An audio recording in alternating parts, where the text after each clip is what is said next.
जन जन के जीवन की खुशहाली का दर्पण, जन जन के जीवन की खुशहाली का दर्पण, ये है कृषि दर्शन, ये है कृषि दर्शन। जय किसान, जय राजस्थान, जय भारत। सभी किसान भाई और बहनों का स्वागत है आपके खास कार्यक्रम कृषि दर्शन में। किसान भाइयों, ये समय है खरीफ फसलों की कटाई और गाही का, इसके साथ ही रबी फसलों की तैयारी का। तो खेतों में इस समय काफ़ी गहमा गहमी चल रही है। एक और खरीफ फसलों की कटाई चल रही है तो दूसरी ओर गाही का काम भी है, और साथ में रबी फसलों की तैयारी का। ऐसे में हमें सावचेत रहने की ज़रूरत है, सजग रहने की ज़रूरत है। कहीं कोई देर नहीं हो जाए, कहीं कोई हमारी तैयार फसल की उपज की गुणवत्ता में कोई कमी नहीं आ जाए, कहीं कोई बुआई में देरी नहीं हो जाए। तो इसके लिए हमें जागरूक रहने की ज़रूरत है। आपको जागरूक करने के लिए आपके साथ है ना आपका साथी कृषि दर्शन, जो हर सोमवार को यानी सप्ताह के पहले दिन आपको जानकारी देता है कि इस सप्ताह में खेती बाड़ी में आपको क्या करना है, कौन सी बातों का विशेष ध्यान रखना है। साथ ही आपकी समस्याओं का तत्काल समाधान करता है फोन इन कार्यक्रम के द्वारा। बस इसके लिए डायल करने पड़ते हैं आपको हमारे फ़ोन नंबर। तो इसके लिए नोट कीजिए हमारे फ़ोन नंबर है 27049999। दूसरे नंबर है 27040998, यानी 2704-999। किसान भाइयों, जयपुर का STD कोड 0141 जरूर लगाइए। आपके लिए फ़ोन लाइन शुरू हो गई है, आपके फ़ोन आए। जब तक जान लें, आज हमारे साथ विशेषज्ञ हैं डॉक्टर AK गुप्ता साहब। आप डीन हैं कृषि करण नरेंद्र कृषि महाविद्यालय जोबनेर में। गुप्ता साहब, आपका कृषि दर्शन में बहुत बहुत स्वागत है। और सबसे पहले गुप्ता साहब, आप ये जो सप्ताह है ना, ये 12 अक्टूबर से महिला किसान सप्ताह मनाया जा रहा है जी। यानी 15 अक्टूबर को महिला किसान दिवस है। तो 12 अक्टूबर से पूरा सप्ताह किसान महिलाओं को समर्पित रहेगा। और यह एक देश में अच्छी शुरुआत करी है कि हमारी किसान महिलाओं को एक सम्मान दिया जा रहा है, और एक उनके लिए एक महिला किसान दिवस मनाया जा रहा है, जो 15 अक्टूबर को हर साल मनाया जाता है। लेकिन गुप्ता साहब, अभी हाल ही में भारत सरकार के स्तर पे किसानों की आय बढ़ाने के लिए कुछ विधेयक, कुछ अधिनियम पास किए हैं 2020 में। वो अधिनियम क्या है और किस प्रकार से उससे किसानों को लाभ होगा? देखिए, केंद्र सरकार द्वारा देश के किसानों और कृषि व्यापार से संबंधित 3 अधिनियम लाए गए हैं। पहला है कृषि उपज वाणिज्य और व्यापार संवर्धन एवं सुविधा अधिनियम।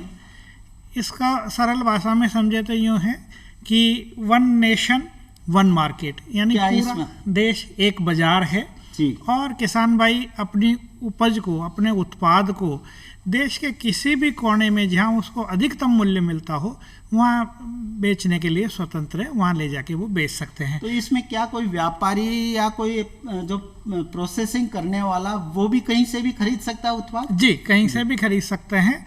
और आपको बताऊं कि एक समय था कि इंटर डिस्ट्रिक्ट मूवमेंट में भी एक अनुज्ञा पत्र लाइसेंस लेना पड़ता था जी। लेकिन अब ऐसी बात नहीं है।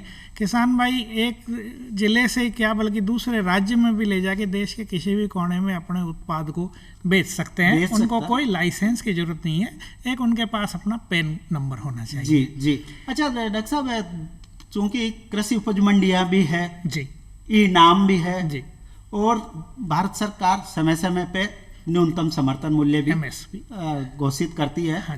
तो इन चीज़ों पर कोई इसका प्रभाव पड़ेगा? कतई नहीं पड़ेगा।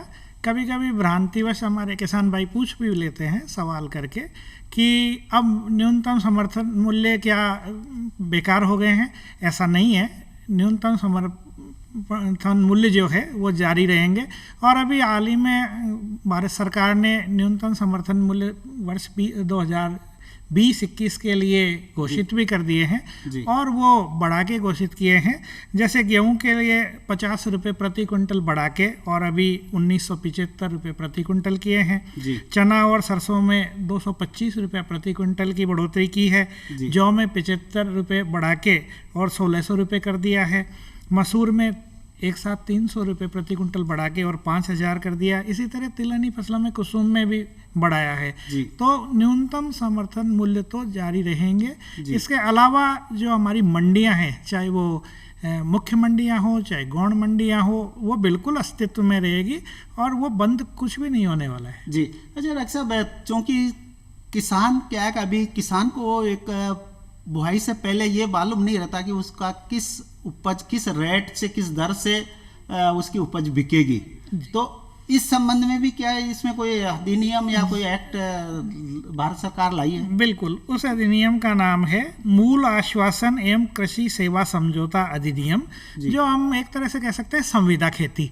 यानी कि बुआई से पहले ही किसान और कोई जो कंपनी है वो एक समझौता कर सकती है, एक संविदा कर सकती है कि हम इस भाव पे आपको ये उपज देंगे। तो फिर भाव चाहे उससे ऊंचा रहे चाहे नीचा रहे, वो उस मूल्य पे, उस रेट पे खरीदने के लिए बाध्य होंगे। जैसे कि मान लो टमाटर किसी को लगाना है तो पहले तय हो जाएगा कि ये जब से टमाटर की फसल शुरू होगी तब से 30 रुपये किलो जाएगा, तो फिर बाद में चाहे 3 रुपये किलो बाजार भाव आ जाए चाहे 36 रुपये आ जाए, उसको खरीदना ही पड़ेगा। तो खरीदना होगा। एक मिला के किसान को आश्वासन हो जाएगा, आश्वासन मिलेगा, इतना दर तो मिलेगी भी। एक जोखिम नहीं महसूस होगी किसान को। जी। अच्छा, भंडारण को लेके बहुत सारे पहले आवश्यक वस्तु अधिनियम बना रखा था कि इससे ज़्यादा भंडारित नहीं कर सकते। हाँ, इस बारे में भी कोई अधिनियम? हाँ, पहले वो असेंशियल कमोडिटी एक्ट जो था उसमें ये था कि कोई भी एक लिमिट से ज़्यादा किसी भी चीज़ को जो अपने कृषि उपज एजेंस है उसका भंडारण नहीं कर सकते थे। तो उससे संबंधी एक आवश्यक वस्तु संशोधन अधिनियम आया। इसमें भंडारण पे छूट दी हुई है। किसान हो चाहे व्यापारी हो, अगर वो उनकी क्षमता है तो वो किसी भी सीमा तक उत्पाद का भंडारण कर सकते हैं और जब अच्छा बाजार भाव आवे तब उसका बेचान कर सकते हैं। जी। तो डॉक्टर साहब, ये तो अधिनियम की बात हुई जो अभी हाल ही में भारत सरकार द्वारा लाए गए हैं। अब बात करते हैं इस सप्ताह, क्योंकि ये बुआई का भी है, कटाई का भी है, गहाई का भी है। तो पहले कटाई और गहाई में क्या क्या किसान भाई ध्यान रखे ताकि उनकी गुणवत्ता उपज की वो अच्छी बनी रहे? कटाई में सबसे महत्वपूर्ण बात है कि जब फसल पक जाए तो उसको ज़्यादा दिन खेत में खड़ी रखना फ़ायदेमंद नहीं है, क्योंकि उसमें फिर उत्पाद और उपज में तो वृद्धि नहीं होती है बल्कि उसमें नुकसान होने लगता है। चाहे वो नुकसान पक्षियों से हो, चाहे जैसे कि फलीदार फसलें हैं, हमारी मूंग है, चमला है, तो इनकी फलियां चटकने लगती है। तो एक तो कटाई समय पे करें और समय में भी सुबह के समय करने से फसल की जो फलियां हैं वो कम चटकती है। और वाष्पोत्सर्जन से पानी का नुकसान होता है। यानी खड़ी फसल में जब वो वाष्पोत्सर्जन तो होता ही रहता है, तो उसको फालतू खड़े रखना बेकार ही होगा। तो किसान भाइयों, ये कार्यक्रम आपका अपना कार्यक्रम है, ये फोन इन कार्यक्रम है। इस कार्यक्रम के दौरान आप अपना सवाल पूछ सकते हो और अपनी समस्या का तत्काल समाधान पा सकते हो। इसके लिए नोट कीजिए दोबारा हमारे फ़ोन नंबर है 27049999, यानी 2704-999। जयपुर का STD कोड 0141 जरूर लगाइए। और दूसरा नंबर है 2704-4098। किसान भाइयों, फोन लाइन शुरू है और विशेषज्ञ आपके सवालों का जवाब देने के लिए डॉक्टर साहब फोन नंबर आए, किसान का आ गया फोन, तो सुनते हैं पहले किसान भाई का फोन। हेलो हेलो हेलो जी, नमस्कार जी, कौन बोल रहे हैं? सर, सुरेश पूर्वे बोल रहा हूँ चित्तौड़गढ़ से। जी सुरेश जी, पूछिए क्या सवाल है? सर, मैं ये कहना चाहता हूँ, मैं पपीते की खेती करना चाहता हूँ, इसका उचित समय बताइए। जी, पपीता की खेती करना चाहते हैं चित्तौड़गढ़, तो क्या करना चाहिए, किस समय, क्या पौधा लगाना, कब लगाना चाहिए? देखिए, इस बार तो आपका विचार उत्पन्न हुआ तो अभी एक आप योजना बनाइए और पहले ये तय कर लीजिए कि मुझे वहाँ पे जो अच्छा जो प्रमाणित किस्म के जो पौधे हैं वो कहाँ से मिलेंगे, या आप बीज लाके और खुद की पौध तैयार करना चाहते हैं तो वो भी एक अच्छी बात है कि आप अपनी पौध खुद तैयार करके, और जब अप्रैल मई का महीना आवे तो खेत में एक लेआउट तैयार करके और गड्ढे तैयार कर सकते हैं, ताकि वो भरी गर्मी के अंदर उनके अंदर जो कोई जीवाणु हो, कीटाणु हो, कोई विषाणु हो, वो नष्ट हो जाए, और फिर उनमें गोबर की अच्छी सड़ी हुई खाद डाल दें और बरसात आने पे आप अपने पपीते के पौधों की रोपाई कर दें। जी। और दूसरा सुरेश जी, ये जरूर ध्यान रखना कि ऐसी किस्मों का चयन करना उगे लेंगे जिसमें नर और मादा यानी प्रत्येक पौधे में फल आए। ऐसी किस्में जैसे अर्का सूर्या है, अर्का प्रभात है, रेड लेडीज 786 है, तो ऐसी किस्मों का आप जरूर चयन करना ताकि आपको कहीं कोई दिक्कत नहीं हो, और इसके बीज की व्यवस्था करके आप खुद अपने स्तर पे भी पौध तैयार कर सकते हैं। डॉक्टर साहब, चूंकि कटाई की बात चल रही थी, कटाई के साथ में गाही भी किसान भाई करते हैं, तो गाही में क्या कई बार क्या है खेत में करते हैं, उसमें कच्ची मिट्टी में कर लेते हैं। ऐसे में क्या किसान की जो उपज होती है उसमें मिट्टी और इसका मिलावट हो जाती है, तो क्या ध्यान रखना चाहिए, क्या देखिए करना अब चाहिए? मशीनों का युग है, श्रमिक मिलते भी नहीं है और श्रम शक्ति महंगी पड़ जाती है, तो आप थ्रेशर से उसकी जैसे रीपर वगैरह से कटाई करवाएं, या कंबाइन हार्वेस्टर भी किराए पे मिलते हैं, कस्टम हायरिंग सेंटर्स भी खोले हुए हैं, तो वहाँ से मशीन से आप अपना काम करवाएं। और पक्का थ्रेशिंग फ्लोर हो तो बहुत बढ़िया है, नहीं तो प्लास्टिक तरपाल का तरपाल लगा के और उसकी जो गहाई कर सकते हैं। और जहाँ तक मिट्टी की बात है, तो आप जब पक्के फ्लोर पे या प्लास्टिक तरपाल वगैरह पे करेंगे तो वो नहीं मिलेगी। जी जी। डॉक्टर साहब, किसान भाई का फोन है, लेते हैं फोन। Hello hello. हाँ जी सर, आम के जी जी। नहीं हो रही है जी, किसी क्या करूं? किसान भाई, पहले आप नाम बताइए, कौन बोल रहे हैं, कहाँ से बोल रहे हो, और फिर पूछिए सवाल। सर हनुमानगढ़ जिले से बोल रहा हूँ जी, नाम राम सिंह है जी। कौन से जिले से? राम सिंह जी, हनुमानगढ़ से। हाँ जी। क्या सवाल है राम सिंह जी? सर आम के पेड़ से बुढ़वा नहीं हो रही जी। कब लगाया था पेड़ आम के? अभी महीना 2 महीने हुए हैं जी। 2 महीने हो गए। डॉक्टर साहब, क्या करना चाहिए, थोड़ा सा इंतजार करना चाहिए तो इंतजार ही करना ठीक होगा, क्योंकि 2 महीने में कोई ऐसी कोई सार्थक बढ़वार नहीं उम्मीद कर सकते हैं। और फिर भी आप उसको देखते रहिए, थोड़ी गुजाई वगैरह कीजिए, और अगर गोबर की खाद नहीं दी थी तो अब उसमें गोबर की अच्छी तरह सड़ी गली खाद 15 किलो प्रति थावड़े के हिसाब से आप डाल के और पानी देते रहिए, देखते रहिए कि कीड़े वगैरह का कोई प्रकोप तो नहीं है जी। अच्छा डॉक्टर साहब, भंडारण करते हैं ना, चूंकि गाही कर ली, और भंडारण करते समय क्या कई बार किसान भाई को नमी का इतना अंदाजा नहीं रहता, और वो भंडारण कर देता है तो उससे बहुत सारी फफूंद लग जाती है जो जहरीली होती है, अप्लाटॉक्सिन जैसी फफूंदे। तो ऐसे में आप किसान भाइयों को क्या सलाह देना चाहेंगे, कैसे सुखाएं, कैसे भंडारण करें ताकि इस टाइप की फफूंद जो हानिकारक है, जहरीली होती है, वो नहीं पनपे और हमारे उपभोक्ता को अच्छी चीजें मिल सके? देखिए, जो आपने अफ्लाटॉक्सिन नाम लिया वो तो खासकर मूंगफली के लिए लागू होती है कि जब मूंगफली के काली उसमें मूंगफली पे काला खाने में भी कड़वाट आता है, तो मूंगफली को पहले अच्छी तरह से जब उसकी तुड़ाई वगैरह गहाई कर ले तो उसके बाद में उसको सुखावें, और सुखा के तब तक सुखाएं कि उसके दाने में से जैसे दबावें दांत के नीचे तो ऐसा महसूस नहीं हो कि भाई दाना एकदम कट किसी आवाज़ आई, तब तक उसको सुखाएं। और उसके जो पॉट्स है वो बजने लग जाती है जब हम उसको इधर उधर फैलाते हैं, तो एक तो ये पहचान है, नमी का ध्यान रखें, नमी का ध्यान रखें। इसी तरह से डॉक्टर साहब, आपसे बहुत कुछ जानना है, लेकिन पहले हमारा किसान भाई कर लेंगे phone. Hello hello hello sir, नमस्कार जी। नमस्कार जी, कौन बोल रहे हैं? सर मैं रामराज मीना बोल रहा हूँ। कहाँ से बोल रहे हो रामराज जी? केशरा पाटन बूंदी से। बिल्कुल, पूछिए, क्या जानना चाह रहे हो? सर ये क्या है कि जो मेरे धान है ना, धान की फसल, हाँ हाँ, तो सर वो क्या है कि ऊपर से लाल लाल पत्ते हो रहे हैं, उसमें मैंने क्लोरोपाइरोफॉस जो 50 ईसी आती है ना, हाँ हाँ, और इमिडा 70 ईसी, और वो सल्फर भी मिल है सर 2 किलो, मतलब 1 हेक्टेयर पे। देखिए, और सर ये पोटास भी मिलाया है 2 किलो 1 हेक्टर पे। देखिए किसान भाई, आपने बहुत कुछ मिला दिया, इतने मिलाने की जरूरत नहीं पड़ती है। आप हमेशा तकनीकी व्यक्ति से लेके ही सलाह लेके आप प्रयोग करा करो, जिससे आपका पैसा भी बचे और जहर हमारा खेत पे नहीं लगे। डॉक्टर साहब, वो क्या है कि सर उससे ना जो मतलब बालियां निकल रही थी, पत्ती दब्बा जो धान में, उस टाइम मिलाया है जी जी। तो ये इन्होंने क्या कहा, मीडा क्लोरोप्रिड भी डाल दी, क्लोरोपाइरिफ, दोनों कीटनाशक है।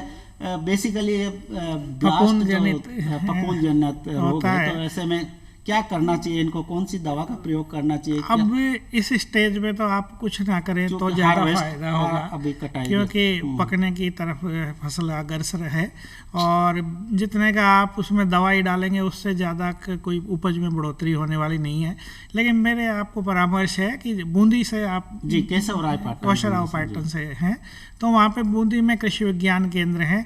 अगर फिर आपको ऐसी समस्या दिखाई दे तो आप वहाँ जाके और वैज्ञानिकों से सलाह ले सकते हैं। अपने क्षेत्र के जो कृषि अधिकारी हैं उनसे सलाह लेके ही दवा का प्रयोग करें तो आपकी लागत घटेगी और जो सही दवा है, सही जो बीमारी समस्या है उसका समाधान होगा। जी अच्छा डॉक्टर साहब, क्योंकि रबी की फसलें की बुआई का भी समय है, अभी सरसों चने की तैयारी चल रही है, तो ऐसे में किसान भाइयों को क्या विशेष ध्यान रखना चाहिए? सरसों की बुआई करे तो जमीन कैसे तैयार करे, चने की बुआई करे तो जमीन कैसे तैयार करे, और क्या विशेष बीज और उर्वरक और जिप्सम का कैसे प्रयोग करे, ये तमाम जानकारियाँ।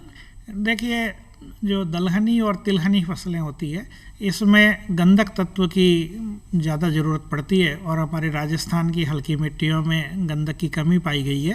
तो मिट्टी की जांच के हिसाब से आप गंधक का प्रयोग करें तो बहुत बढ़िया है, नहीं तो 250 किलोग्राम जिप्सम प्रति हेक्टेयर के हिसाब से आप डालेंगे तो उसका फ़ायदा अवश्य होगा। तो जहाँ खेत की तैयारी की बात है, जो दाना पतला होता है, जो बीज के जो आकार है वो बारीक होता है, तो उसके लिए फाइन टिल्थ की सीड बेड की जरूरत पड़ती है। बढ़िया जुताई अच्छी करनी चाहिए, जैसे कि सरसों, जैसे कि हमारा तिल जो खरीफ के अंदर है या बाजरा खरीफ के अंदर है, तो उनकी बढ़िया टिल्थ की वाली बीज शैया जो तैयार करते हैं। और चना जिसका दाना मोटा होता है या मक्का जिनके दाने मोटे होते हैं, उसके लिए आप कोर्स जो मोटे से डेलेदार भी चलेगी, अच्छा होता है। तो डेलेदार जहाँ पे बीज जो आपको क्यारी तैयार करनी है तो उसमें बेवजह ही आप जुताई करते जाएं तो उसका कोई फ़ायदा नहीं होता, बल्कि लागत बढ़ती है। और जो बात है कि हमारे जो कृषि जलवायु खंड के लिए जैसी किस्म सिफारिश की गई है, जहाँ तक है उसी का प्रमाणित बीज लेके आवें, क्योंकि उससे जो जमाव अच्छा होता है, कीड़े मकोड़े उस पर कम लगते हैं और उपज में बढ़ोतरी होती है। अगर सामान्यतः कौन सी ऐसी किस्म सरसों की बुआई करे किसान भाई जो अच्छी पैदावार दे और लगभग राज्य में सभी जगह वो? जैसे बरानी क्षेत्र के अंदर हमारे पूसा बोर्ड अभी भी पुरानी किस्म होते हुए भी अभी भी अच्छी उपज दे रही है, या बायो 902 है वो अच्छी उपज दे रही है, पूसा जय किसान के नाम जानी जाती है। और जहाँ पे सिंचित करनी है वहाँ पे जैसे DRMR जो भरतपुर की निकली हुई किस्म है, जैसे गिरिराज वो बहुत अच्छी है। लक्ष्मी जो एक किस्म है वो हमारी अच्छी किस्म है। तो इनमें से जो अच्छा चने की बात करें, चने के लिए जहाँ तक बात है कि हमारा जो दुर्गापुरा से निकला हुआ RSG 974 है वो अच्छा है। श्री गंगानगर जो हमारा अनुसंधान केंद्र है उससे निकली हुई जो 1581 है, GNG 1581 है, वो बहुत अच्छी है। या 1958 है, 2144 है GNG, ये अच्छी किस्में हैं जो रोगरोधी है, कम समय में पकती है और अच्छी उपज देती है। डॉक्टर साहब फोन लेंगे किसान भाई का। Hello hello. जी नमस्कार साहब। नमस्कार जी, कौन बोल रहे हैं? साहब मैं मनीष बोल रहा हूँ अलवर से। जी मनीष जी, पूछिए क्या जानना चाह रहे हो?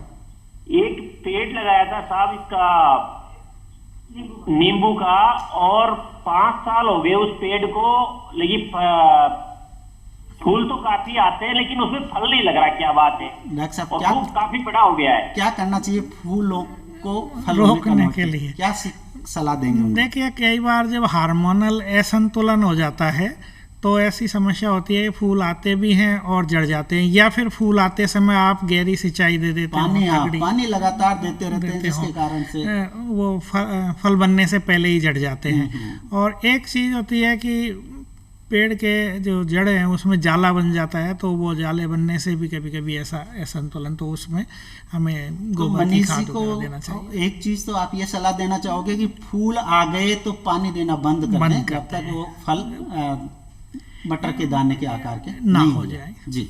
और दूसरा वो जाले हटा के खाद उसके चारों तरफ देसी खाद 10-15 किलो अच्छी सड़ी हुई देना चाहिए। तो मनीष जी ये आप करोगे तो निश्चित रूप से आप क्या लगातार पानी देते रहते हो, फूल आते रहते हैं, फूल झड़ते रहते हैं, तो पानी को रोक दो। जब फूल आए तो झड़ना बंद हो जाएंगे, और जब मटर के दाने के आकार के नींबू हो जाए जब पानी आप देना शुरू करो। और दूसरा जाला हटाओ और अच्छी सड़ी गली 10 से 15 किलो गोबर की खाद आप प्रयोग करोगे तो निश्चित रूप से आपके फूल फलों में बदलेंगे। डॉक्टर साहब, चने की किस्में हुई, लेकिन बुआई से पहले बीजोपचार करना बहुत जरूरी, कितना आवश्यक है? बहुत जरूरी है। बीजोपचार नहीं किया तो सही तरीके से जमाव ही नहीं होगा। हमारे कुछ तो जो बीज हैं वो ठीक से अंकुरित ही नहीं होंगे, और अंकुरित होंगे तो शुरू में ही हो सकता है कि कोई फफूंद जनित रोगों से ग्रस्त होके और वो पौध ही ख़त्म हो जाए। तो बीज उपचार ज़रूर करना है, और उसके लिए हमेशा अपन चर्चा करते रहते हैं कि पहले फफूंदनाशी दवाई से करना है, फिर उसके बाद में कीटनाशी दवाई से करना है, और उसके बाद में राइजोबियम, अगर मान लो दलहनी फसल है तो राइजोबियम कल्चर से करना है, नहीं तो अजोटोबैक्टर कल्चर से करना है, धान अन्न फसल है तो, और पीएसबी कल्चर से करना है। और कई बार हम ट्राइकोडर्मा से भी बीज उपचारित करके बोते हैं, तो रोग नहीं आते हैं और हमारी लागत घटती है, पैदावार अच्छी होती है। डॉक्टर साहब, चूँकि हमारे किसान भाई सब्जियां बहुत बोते हैं, और सब्जियों में क्या है कि जैसे अभी आपने देखा होगा कि किसान का धान में कितना इमिडाक्लोरोप्रिड, क्लोरोपाइरिफास, इस प्रकार से किसान भाई को जागरूकता के अभाव में वो क्या करता है कि कीटनाशकों का लगातार प्रयोग करता रहता है। उससे क्या होता है कि एक ओर तो किसान की लागत बढ़ती है, दूसरा पर्यावरण में मित्र कीट भी नष्ट होते हैं, और हमारे उपभोक्ता को जहर पहुंचता है। ये सब चीजें बचे, इसकी जिम्मेदारी हम सबकी है। तो इसके लिए आप किसान भाइयों को क्या सलाह देना चाहेंगे, ताकि क्या ध्यान रखे और कैसे क्या जैविक कीटनाशक अपने स्तर पे बना सकते हैं, क्या करना चाहिए? बिल्कुल, देखिए जैविक कीटनाशक आप अपने स्तर पे बनावें और उनका छिड़काव करें। इसके लिए निम्बोली जो होती है, निम्बोली का तेल है, उसका आप प्रयोग कर सकते हैं।